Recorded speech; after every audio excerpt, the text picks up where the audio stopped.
এই তালের সিজনে এটা একটা মাস্ট ট্রাই রেসিপি। যাদের মাটির চুলা আছে তারা তো অবশ্যই একবার ট্রাই করে দেখবা।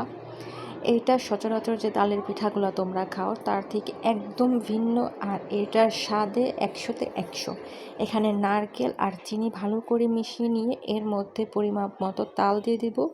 এখন এই নারকেল, চিনি আর তালের মিশ্রণের মধ্যে চালের গুঁড়ো আর ময়দা মিশিয়ে দিব। ততক্ষণ পর্যন্ত দিব যতক্ষণ পর্যন্ত না একটা সুন্দর ডো হয়ে গেছে। তো যেভাবে আমরা রুটি বেলি ঠিক তেমন একটা শক্ত মিডিয়াম নরম একটা ডো করে নিব। এরপর এই ডোটা সুন্দর করে 2 ভাগ করে নিয়ে পাটা পোতা যেমন থাকে পোতার মতন একটা সাইজ করে নিব। মোটামুটি একটা মোটা সাইজ করে নিয়ে ঠিক এইভাবে সমান করে নিব, যেন ভিতরে কোনো বাবলস না থাকে, যেন সব জায়গায় সমানভাবে থাকে। এরপরে এই ডোটাকে কলা পাতায় মুড়িয়ে সুন্দর করে বেঁধে দিব। এই কলা পাতাটা কিন্তু আগে থেকেই পরিষ্কার করা একদম। এরপর এই পিঠাটাকে কলাপাতা দিয়ে এখন বেঁধে দিব, যেন এটা পড়ে না যায় বা এর ভিতরে ময়লা ঢুকে না যায়।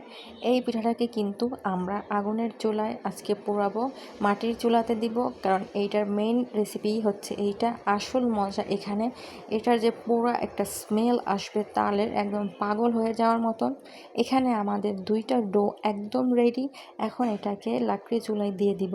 তো আজকে চুলায় অনেক তাপ, কারণ আজকে যেহেতু চলা দিয়ে রান্না করা হয়েছে সেজন্য অনেক তাপ। এখানে সাবধানে কাজটা করতে হবে। তো চুলার ভিতর দেওয়া হয়ে গেছে, এখন অপেক্ষা করতে হবে যে এটা হওয়া পর্যন্ত। কিছুক্ষণ পরে এত স্মেল এসেছে পাগল হয়ে যাওয়ার মতন, যে তালের স্মেলটা। তো এটা সাবধানে বের করতে হবে, কারণ এটা ছোটোখাটো একটা আগুনের দলার মতন।